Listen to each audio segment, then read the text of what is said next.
Je m'appelle Jean-Yves Guillonnet et donc j'ai 79 ans cette année. J'ai mis en place un mouvement qui s'appelle le sensualisme, qui est un mouvement de peinture. Le sensualisme, à l'origine, c'est une philosophie. Pour simplifier, on pourrait dire qu'il y a d'un côté la séparation du corps et de l'esprit. Le sensualisme, c'est le corps qui fait l'esprit. C'est le corps qui fabrique l'intelligence.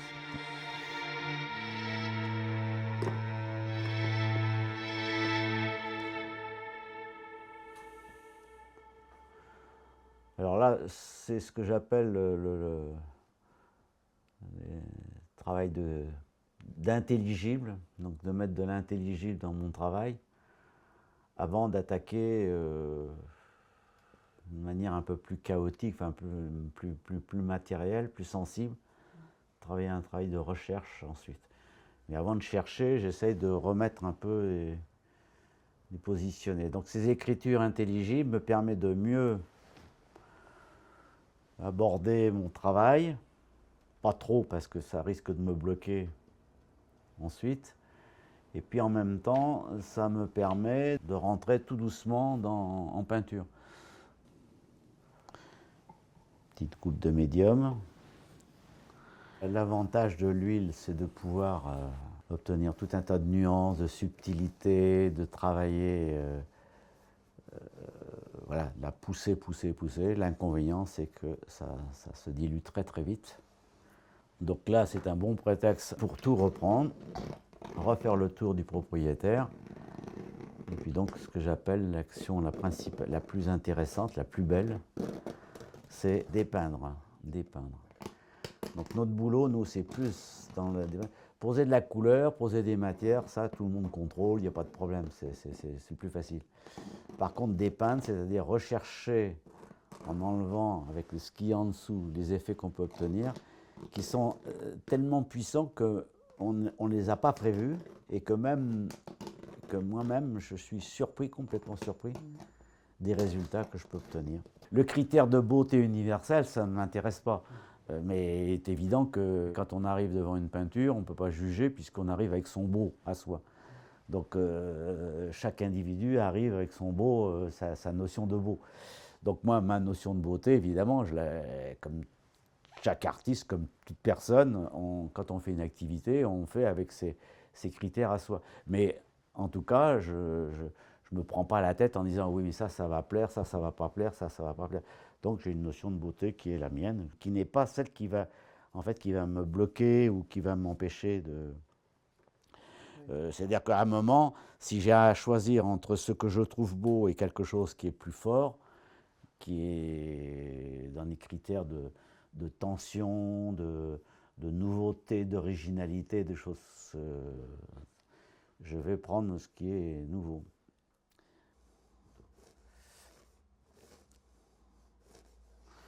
Donc là, j'ai rechargé, et j'ai rechargé des lumières en rythme, tout le temps. Des signes, des rythmes. Et en séchant, elles vont s'installer.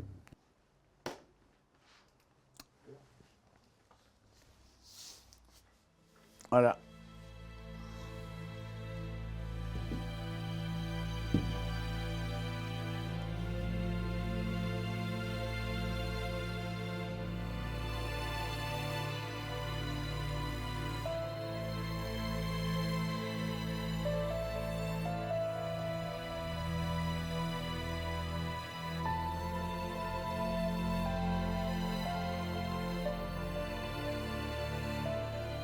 Il faut que je crée des tensions de façon à ce que mon œil soit tout le temps excité. Mais c'est du jazz, hein, c'est pas autre chose. Je compare souvent ça parce que en fait, pour moi, le jazz, c'est introduire des fausses notes dans une harmonie. Et c'est la puissance du musicien, c'est intégrer ces fausses notes. Parce qu'on en fait tous, on n'est pas parfait. La perfection, en création, il ne faut surtout pas rentrer dedans. Et donc ces fausses notes vont nous permettre de faire des dérapages, ça crée des tensions, le spectateur ne s'attendait pas à ce dérapage, donc il suit, il est en mouvement, il joue la toile, il est avec nous. Mais donc c'est ces doutes, ces fautes qui peuvent être belles, mais il faut arriver à les intégrer.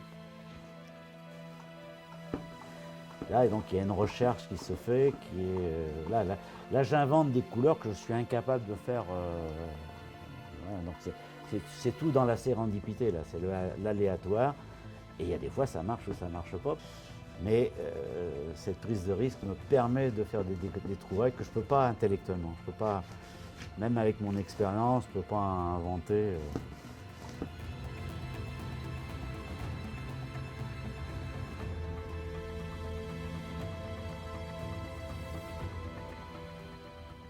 Ah, peut-être que je vais trouver quelque chose aujourd'hui, hein, finalement. Ça va faire au moins, je ne sais pas combien de mois je l'ai laissé de côté. Celle-ci, j'avais plus envie de la... J'étais dégoûté. Et là, ça m'a forcé à... En fait, en voulant faire ma démonstration, tu vois, je me suis retrouvé une petite... un démarrage, en fait.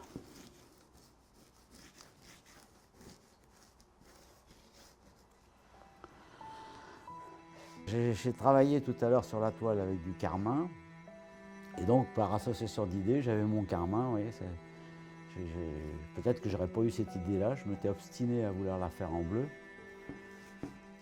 Et en fait, voilà, en travaillant l'entropie, en fait, c'est ça. C'est d'arriver à trouver une contradiction, comme dans un discours. Et puis, petit à petit, elle nous fait trouver une... ou pas.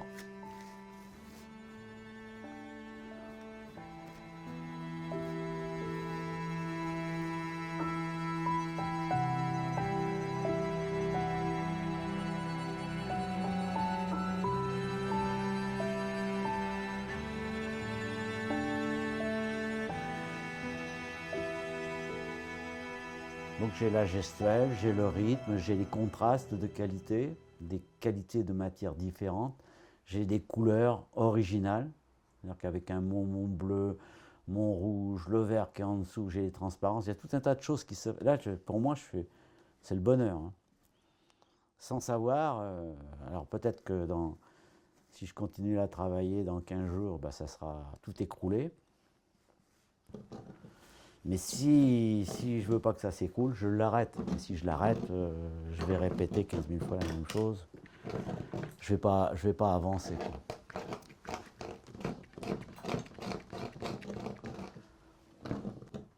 Plutôt que d'ajouter de la matière, je vais d'abord dépeindre. Après, on va voir. C'est ça la création. La création, c'est de faire quelque chose qui n'existait pas jusqu'à maintenant. Donc si je fais quelque chose que j'ai déjà fait, oui, enfin, je fais toujours à peu près la même chose, sauf que je vais essayer de la faire différemment et hors de ma mémoire en fait cognitive. C'est-à-dire que je me souviens que j'ai fait ça, j'ai passé... Ça, c'est l'expérience. Après, le résultat, c'est totalement... Et c'est ça qui est beau. Sinon, j'aurais arrêté la peinture depuis longtemps. Refaire toujours la même chose... Donc là, j'invente en même temps. Je suis en train de découvrir complètement.